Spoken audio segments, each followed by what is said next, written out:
si tenemos que pasar la velocidad de contraste alta. Entonces lo hacemos en un corte en eje corto. Obviamente este es ventrículo izquierdo, ventrículo derecho. Vemos cómo el contraste llega a cavidades derechas, cómo pasa a cavidades izquierdas, y lo que tenemos que ver es cuando perfunde por el miocardio. Entonces se los explico en imágenes siguientes. En la imagen de la izquierda, la imagen está detenida, obviamente, pero digamos que cuando tenemos un defecto de perfusión vamos a ver una imagen hipointensa, negra, quiere decir que por ahí no está perfundiendo el medio de contraste.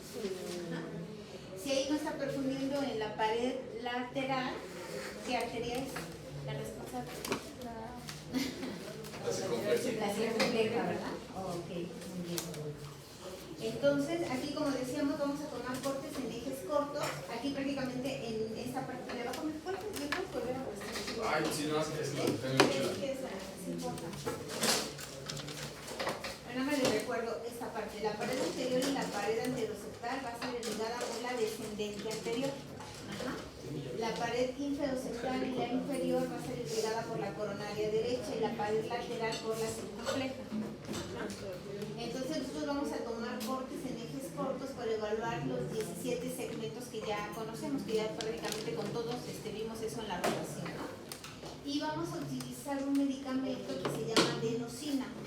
La adenosina es un medicamento que es un vasodilatador. Ese medicamento nos va a servir para producir algo que se llama robo coronario. Porque saqué a su compañero, así que ya les adelanté cosas importantes. Espero que regrese para que continúe. ¿Robo coronario? Se llama robo coronario.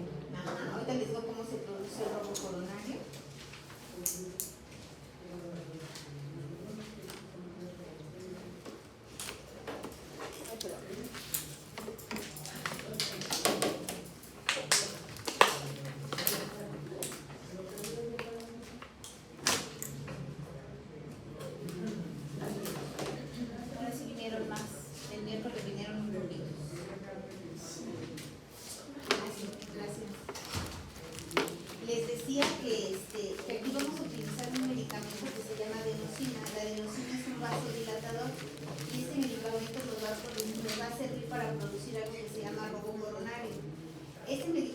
Vasodilatar las arterias va a hacer que se dilaten tanto las arterias sanas como las arterias enfermas, y las arterias sanas les van a robar flujo a las arterias enfermas, por eso se llama robo coronario, y de esa manera se produce isquemia. Porque lo que vamos a valorar con este tipo de secuencias va a ser isquemia. Entonces, ¿cómo lo vamos a hacer? Vamos a tomar cortes en ejes cortos y vamos a hacer una imagen de perfusión estrés. Estrés quiere decir que le vamos a administrar el medicamento, la adenosina. Entonces vamos a tomar mi imagen. Aquí vemos que no se ve nada porque todavía no ha pasado medio de contraste, como el medio de contraste pasa a cavidades derechas y luego cómo pasa a cavidades izquierdas. Y aquí, si se fijan, se ve una línea hipointensa tanto en la pared anterior como en la pared inferior. Eso quiere decir que por estos territorios no está perfundiendo adecuadamente el medio de contraste. Pues aquí traduce que hay un defecto de perfusión.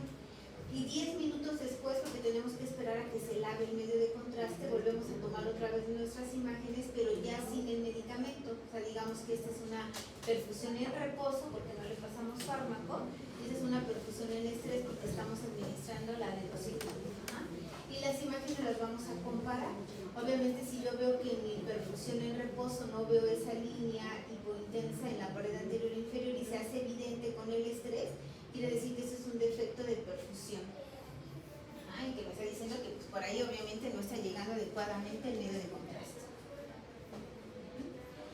Y lo podemos hacer de una manera también cuantitativa. La máquina de donde yo trabajo sí tiene para hacerlo, pero como les reitero, ahorita no lo estamos haciendo. Nos da una gráfica. Esa gráfica pues obviamente nos dice que el medio de contraste está llegando al ventrículo y que se está lavando, que se está, ya se está saliendo, ¿no?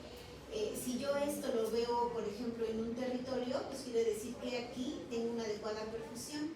Pero, por ejemplo, aquí que vemos que en la pared lateral no me da una curva, sino me da algo como una línea, quiere decir que por ahí no hay una adecuada perfusión. Entonces, esto yo lo hago como por paredes para poder evaluar de una manera más precisa dónde sí está perfundiendo y dónde no está perfundiendo en medio de contraste. Y como les decía, así es como lo vemos. en reposo, y en estrés se ve evidente que hay un defecto de perfusión en la pared lateral. Esa es la manera que lo hacemos con las curvas.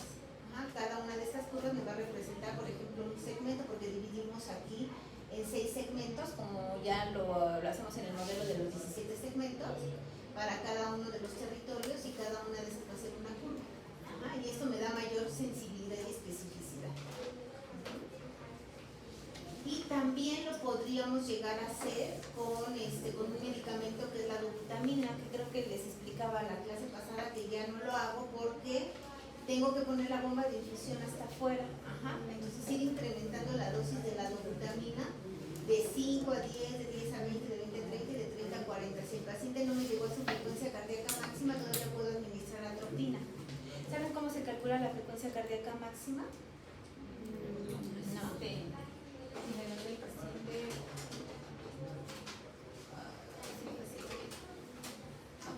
Pero tiene que ver con la edad del paciente. Tiene que ver con la edad del paciente. 220 menos la edad. Ese es el 100%, y ahí lo multiplicamos por 0.85 para sacar el 85% de la frecuencia cardíaca máxima. Y el paciente tiene que llegar a ese objetivo. A ver, calcúlense la suya. 220 menos la edad, y luego de ahí le sacan el 85%.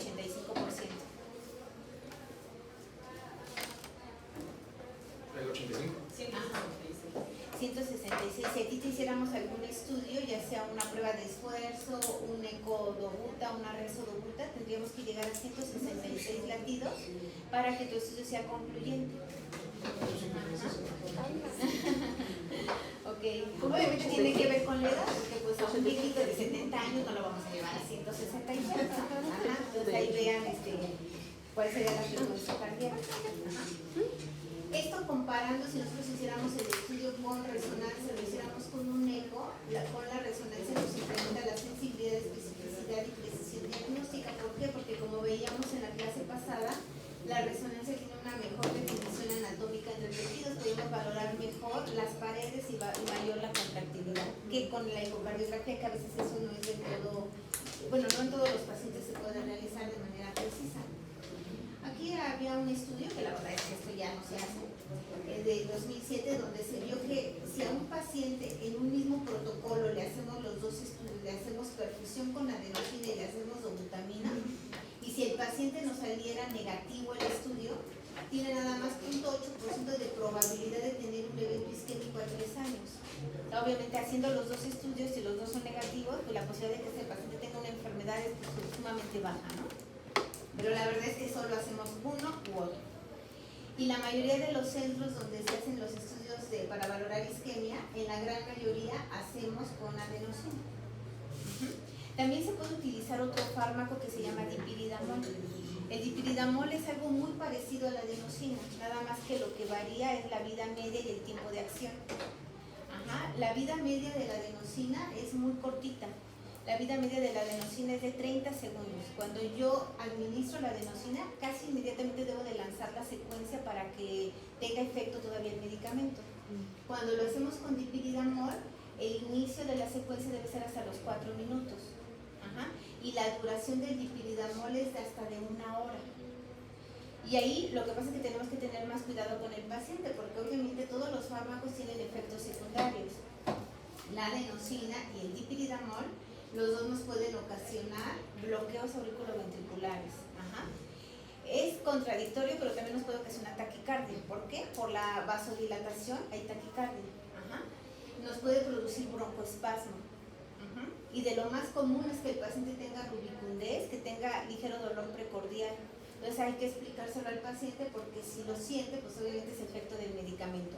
Que con la adenosina pasa rápido, en 30, 40 segundos al paciente ya se le quitó esa sensación, pero si lo hacemos con dipiridamol, tenemos que vigilarlo al paciente 1 hora después de que le pasemos el fármaco.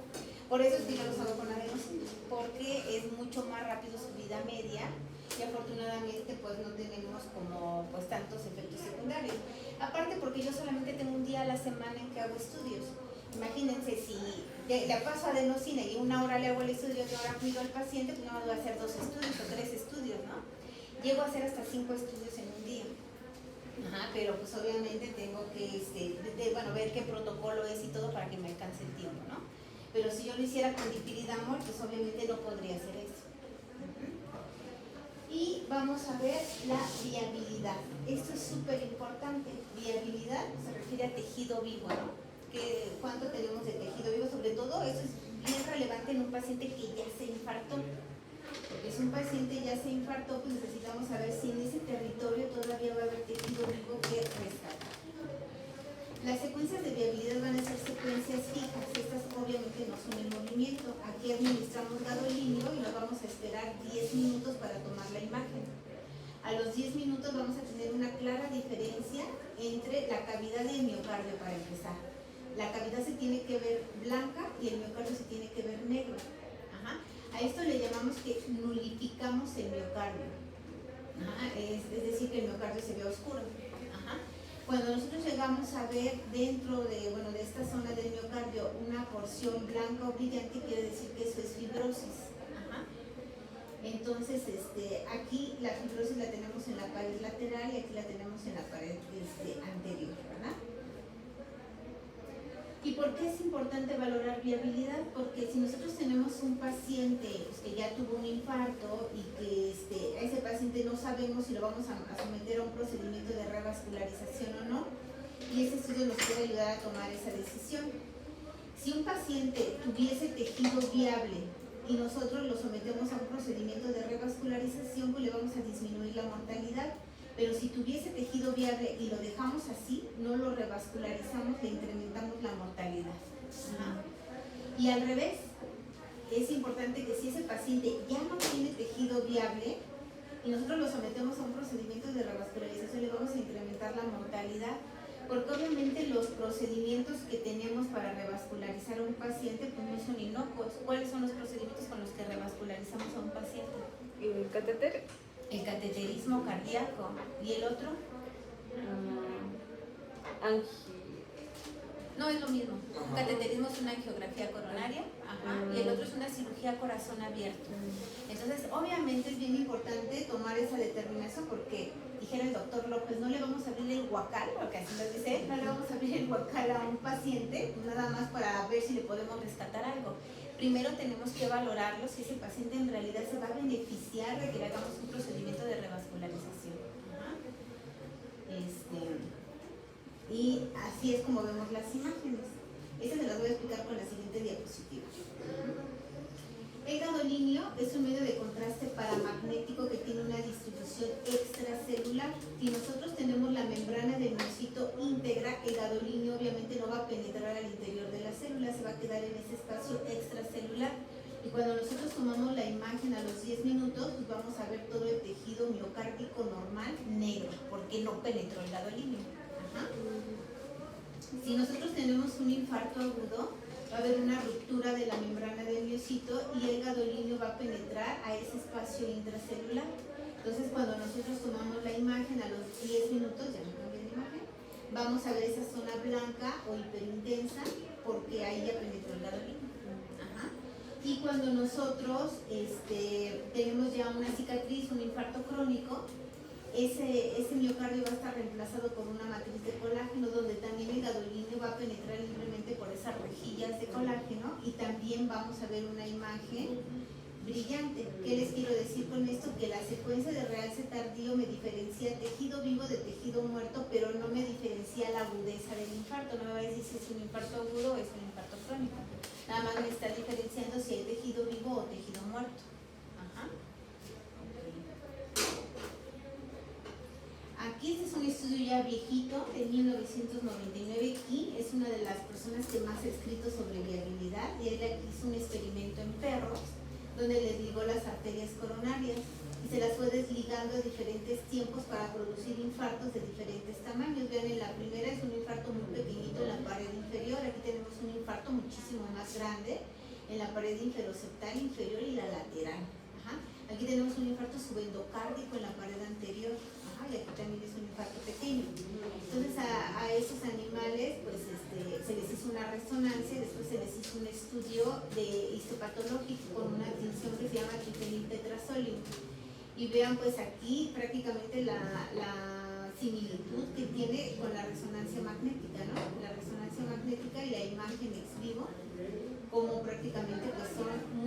claras. Ajá, entonces prácticamente la resonancia magnética es un estudio muy útil para definir la transmuralidad y la extensión del infarto.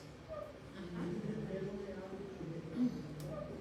Aquí es una imagen histopatológica donde obviamente se tomó una muestra del tejido fibrótico y del tejido miocárdico normal, pues obviamente para verlo histopatológicamente que correspondiera, ¿no?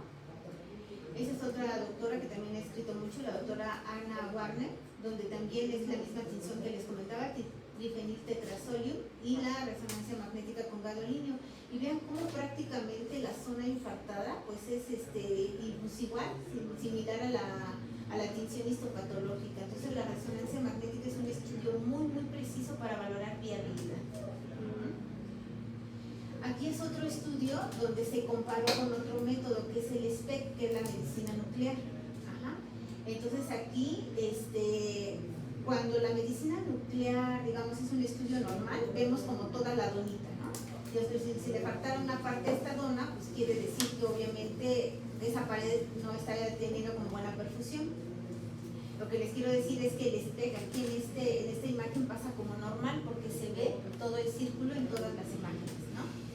Pero a este mismo paciente se le hizo un estudio con resonancia magnética con realce tardío y vemos que tiene un infarto subendocárdico en la pared inferior que no lo vio la medicina nuclear.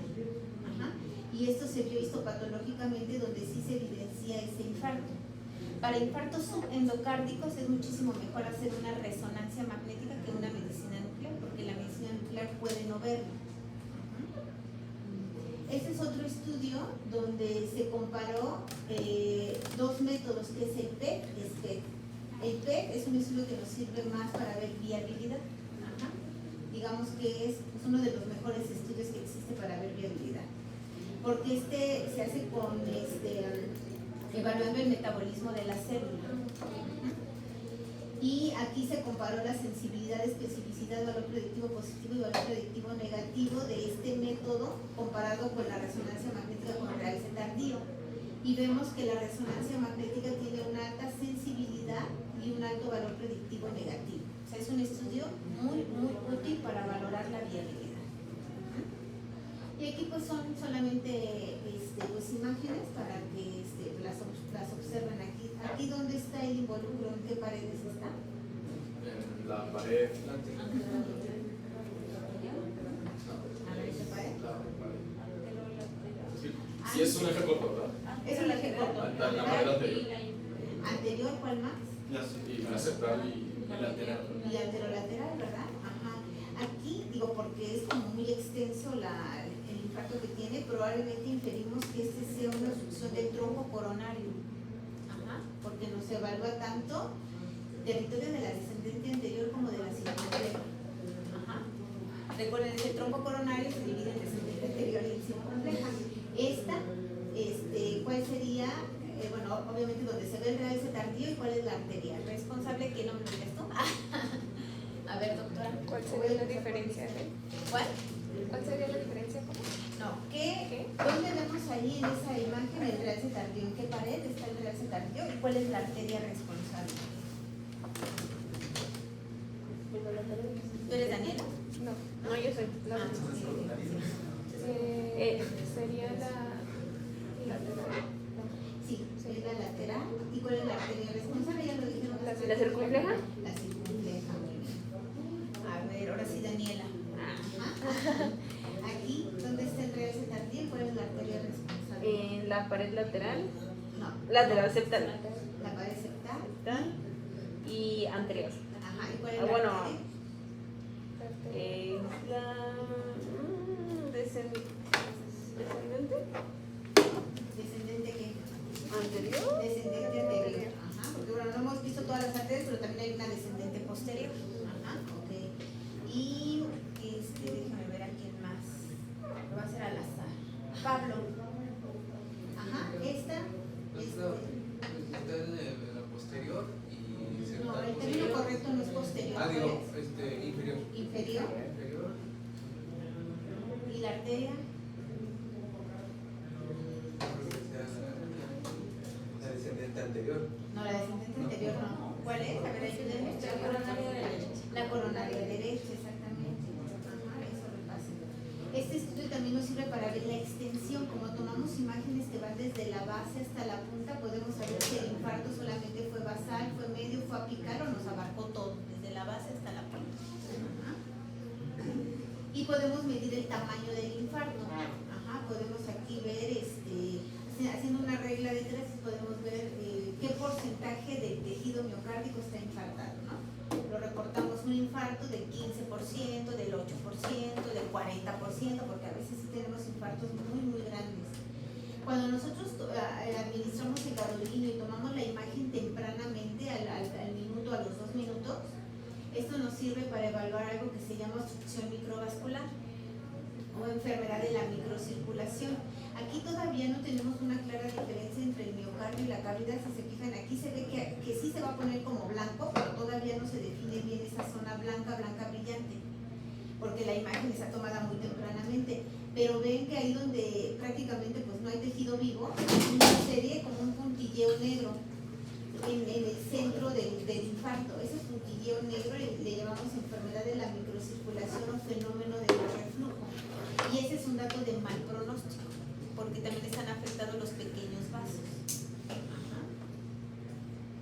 Y el estudio de resonancia magnética con realce tardío también nos sirve para valorar la extensión del ventrículo derecho. Siempre hemos evaluado el ventrículo izquierdo, ¿no? Pero también el infarto se puede extender al ventrículo derecho.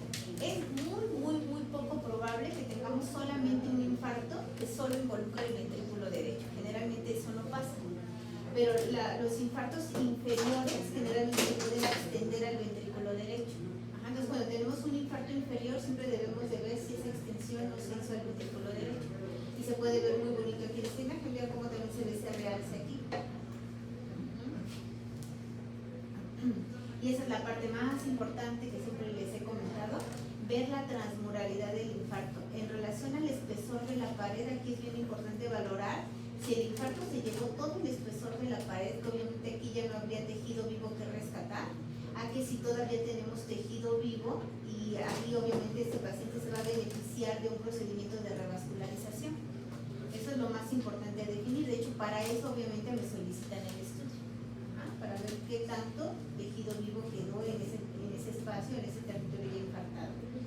Y aquí vemos que si nosotros en relación al espesor de la pared lo dividimos, por ejemplo, en porcentajes de 1 a 25, 25 a 50, 51 a 75 y 76 al 100%, no vamos a tener dudas si nosotros tenemos un infarto subendocárdico que sea del 1 al 25% en revascularizar al paciente, porque obviamente todavía vamos a tener mucho tejido vivo que rescatar.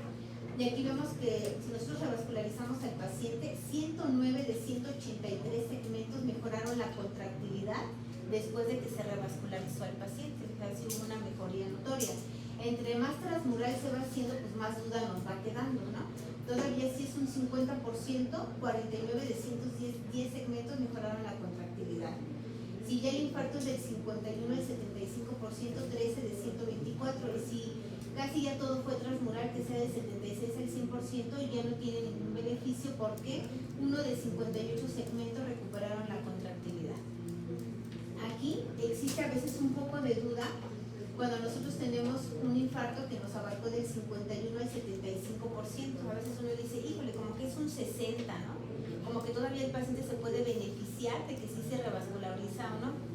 Aquí se recomienda que cuando uno tiene duda más o menos en ese porcentaje se puede hacer algún otro estudio que nos evalúe también la viabilidad, como por ejemplo podría ser un eco dobuta a dosis bajas. Le ponemos solamente al paciente 5 y 10 gamas de dobutamina. Si ese territorio que ya está infartado, obviamente primero se mueve menos, porque se va a mover menos que el resto de las paredes, pero con una dosis de 5 y de 10 gamas se incrementa la contractilidad, quiere decir que ahí todavía hay tejido vivo que rescatar. Entonces ese estudio nos apoyaría cuando estamos en esa duda entre el 59 y el 75% para apoyar si ese paciente se revasculariza o no. Ya obviamente, como ya dije, del 76 al 100%, pues ya no hay nada que rescatar y pues ya no le vamos a hacer nada al paciente. Son complicaciones. Este es un paciente que pues tuvo un infarto. Esta es una imagen de 2 cámaras donde vemos pared anterior, pared aurícula, ventrículo, pared anterior, pared inferior, y vean cómo tiene un aneurisma aquí de la pared. Ajá, esta parte que se ve más negrita aquí es un trombo. Y este es un eje corto, donde vemos que también en la pared lateral, perdón, sí, también tenemos un aneurisma. Aquí trombos. Ajá, el trombo generalmente se va a ver más negro que el miocardio. Ven aquí, por ejemplo, este. Ajá. Generalmente los trombos los vamos a ir a buscar donde nosotros tenemos el defecto de la contractilidad, donde vemos que esa pared se mueve menos o no se mueve. Prácticamente ahí es la zona donde obviamente se puede formar un trombo. Y esta es una secuencia que se llama potencial del T2. Les decía yo que con el realce tardío podemos diferenciar tejido vivo de tejido muerto, que sería la de hasta arriba, la columna de hasta arriba, ¿no? En la de en medio hacemos una secuencia que se llama potencial en T2. Esa secuencia potencial en T2 nos va a servir para diferenciar la zona edematosa de la que no está edematosa. La zona edematosa la vamos a ver más brillante. Ya se me acabó un poquito la pila pero la zona edematosa sí, sería esta, ¿no? Se ve más brillante que el resto de las paredes. Entonces este paciente aquí tiene un infarto, obviamente en la pared septal, pero la zona edematosa es mayor a la zona infartada, si se fijan. Si nosotros hacemos una diferencia de esas, o sea, de la zona que sí se ve con realce tardío a la zona que se ve edematosa, la zona sobrante, digamos, es la zona en riesgo, se le llama. O sea, esa zona no está infartada, pero pues todavía está en riesgo de que pueda tener ahí un infarto, ¿no? Y pues en la última vemos que es un infarto crónico porque todas las paredes se ven de mismo color, no se ve ninguna zona más brillante. Y ese es un ejemplo de un paciente que tuvimos, donde en la imagen de arriba vemos esta zona que obviamente se ve brillante, hiperintensa, y vemos que aquí prácticamente corresponde a la zona del infarto. Este es un infarto agudo. Este es un estudio donde se determinó el valor de la perfusión miocárdica con adenosina por resonancia magnética cardíaca en pacientes que llegaban al servicio de urgencias con dolor torácico sugestivo de angina. Lo que se hizo fue que, bueno, los criterios de inclusión eran pacientes que tuvieran 30 minutos de dolor torácico, que tuvieran troponina negativa, es decir, se descartaba un infarto, porque la troponina fue negativa, de más de 6 horas del episodio del dolor, y que tuviera un electrocardiograma con cambios electrocardiográficos, pero no concluyentes, o sea, no era diagnóstico, había como una duda por el electrocardiograma.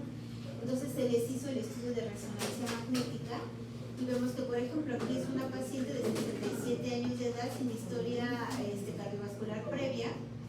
Esas son imágenes en cine donde vemos que, bueno, no me marca aquí nada, obviamente no lo estamos viendo, pero que no hay problema en la contractilidad. Vemos como, insisto, hay un engrosamiento sistólico de todas las paredes. En la secuencia de realce tardío, pues no vemos ninguna zona de hiperrealce, pero en la secuencia de perfusión vemos un defecto de perfusión en la pared inferior. Entonces esta paciente pues sí está presentando angina en ese territorio. Entonces obviamente se debe de quedar hospitalizada, ¿no? Y el de abajo es algo muy similar, nada más que el paciente en el realce tardío sí tenía ya aquí un pequeño infarto en esta pared, y vemos que en ese territorio sigue teniendo todavía isquemia. Entonces la resonancia magnética pues nos puede servir en ese escenario, pero la realidad es que generalmente no hacemos estudios de urgencia. Digamos que el estudio, entre comillas, así como de mayor urgencia, podría ser una miocarditis. Porque, bueno, ya no lo comentamos esta parte, pero generalmente la miocarditis, las secuencias de actividad que comentábamos ahorita, de reforzamiento global y relativo, son positivas durante los primeros 15 días. Si nosotros hacemos el estudio después de 15 días, ya el estudio ya puede ser negativo, se puede negativizar. Entonces, la miocarditis es un estudio que se debe de hacer durante los primeros 15 días del inicio del dolor torácico. Y digo, pues una urgencia relativa porque no es que me pida del estudio y lo tenga que hacer ya. En 15 días tengo para hacer el estudio, ¿no? Pero generalmente no hay como muchas urgencias en resonancia. Cuando algo es urgente, se hace una tomografía. Y aquí tenemos esta tablita donde evaluamos las diferentes modalidades que ya hemos visto de la resonancia magnética. La primera son las alteraciones de la contractilidad, la perfusión con adenosina, el realce tardío y una conclusión de más de 2 secuencias, ¿no? Entonces vemos la sensibilidad, especificidad, valor predictivo positivo y valor predictivo negativo. y vemos que, bueno, cada una de ellas pues tiene diferente, ¿no? Las de movilidad pues tienen mayor especificidad y valor predictivo negativo, la perfusión con la adenosidad tiene mayor sensibilidad y mayor valor predictivo negativo también. El realce tardío tiene mayor especificidad y valor predictivo negativo. Si conjuntamos, porque en el estudio hacemos todas, obviamente tenemos información pues muy precisa, porque una cosa la comparamos con otra, ¿no? Si vemos que el paciente tiene realce tardío y le hacemos una secuencia potenciada entre 2, aparte le hacemos una perfusión y ahí tiene defecto de perfusión, pues todo va en conjunto con lo que estamos evaluando desde el principio. Entonces, obviamente, la precisión diagnóstica del método es muy alta, del 90 al 100%. Las arterias coronarias. Las arterias coronarias no se deben evaluar por resonancia magnética, porque la resonancia magnética solamente valora las porciones proximales y medias, pero no podemos evaluar toda la arteria hasta su porción distal, porque no es el estudio para las arterias coronarias. Eso lo vamos a ver el lunes. Sería la angiotomografía coronaria, obviamente. Ajá. ¿Dónde sí se puede evaluar? Pues a lo mejor nada más en las porciones proximales. Ajá. Pero preferible hacer mejor una angiotomografía. Esta es una tablita también de viejita de 2004, donde vemos que la evaluación de la función y la masa ventricular es una clase 1. La detección de enfermedad coronaria de reposo y estrés, una clase 2. Perfusión miocárdica, clase 2. Anomalías coronarias en su origen, es una clase 1. Detección y evaluación del infarto agudo del miocardio es una clase 1 y habilidad miocárdica es una clase 1. Esa es una tabla ya de 2006, donde vemos que cuando tenemos un paciente con una probabilidad preprueba intermedia para enfermedad coronaria con un electrocardiograma no interpretable o el paciente es incapaz de hacer ejercicio, la resonancia magnética es un estudio adecuado, ya sea con vasodilatador o con glutamina, para evaluar si ese paciente tiene isquemia. En detección de enfermedad coronaria, en evaluación de sospecha de anomalías coronarias, evaluación de riesgo con estudios previos, cuando le hacen una coronariografía pero no tenemos una estenosis con una significancia clara, pues podemos hacer un estudio de resonancia magnética. Donde más nos es útil, evaluación de cardiopatías congénitas complejas, incluyendo anomalías de la circulación coronaria, grandes vasos, cámaras y válvulas cardíacas.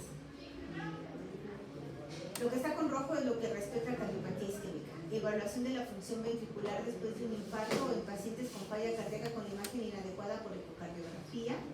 En las cardiomiopatías es un estudio muy útil, en la cardiomiopatia dilatada, la hipertrófica, la restrictiva, sobre todo el uso de realce tardío. Es obviamente cuando ya vayamos en esos temas, pues tienen que mencionar un poquito cuando den la clase cuál es la utilidad de la resonancia magnética en esas patologías. Evaluación de las válvulas nativas y protésicas en imágenes limitadas por eco transesofágico. A mí muy pocas ocasiones me llegan a pedir un estudio para evaluar válvulas, porque generalmente las válvulas se evalúan muy bien por el eco. Solamente recuerdo una ocasión en que me mandaron uno, que fue una paciente mujer que no tenía buena ventana transtorácica y le quisieron hacer un transesofágico, pero ella no aceptó, pues como obviamente es meter la sonda transesofágica, no quiso. Entonces por eso fue que me pidieron el estudio, pero digo que la gran mayoría de las valvulopatías se valoran muy bien por ecocardiografía. Evaluación de patología del lado derecho, como la displasia ritmogénica del ventrículo derecho, en pacientes que tienen síncope o arritmias ventriculares es muy útil la resonancia magnética. En evaluación de miocarditis o infarto del miocardio con coronarias sanas, enzimas cardíacas positivas sin estenosis coronaria, es muy útil la resonancia magnética.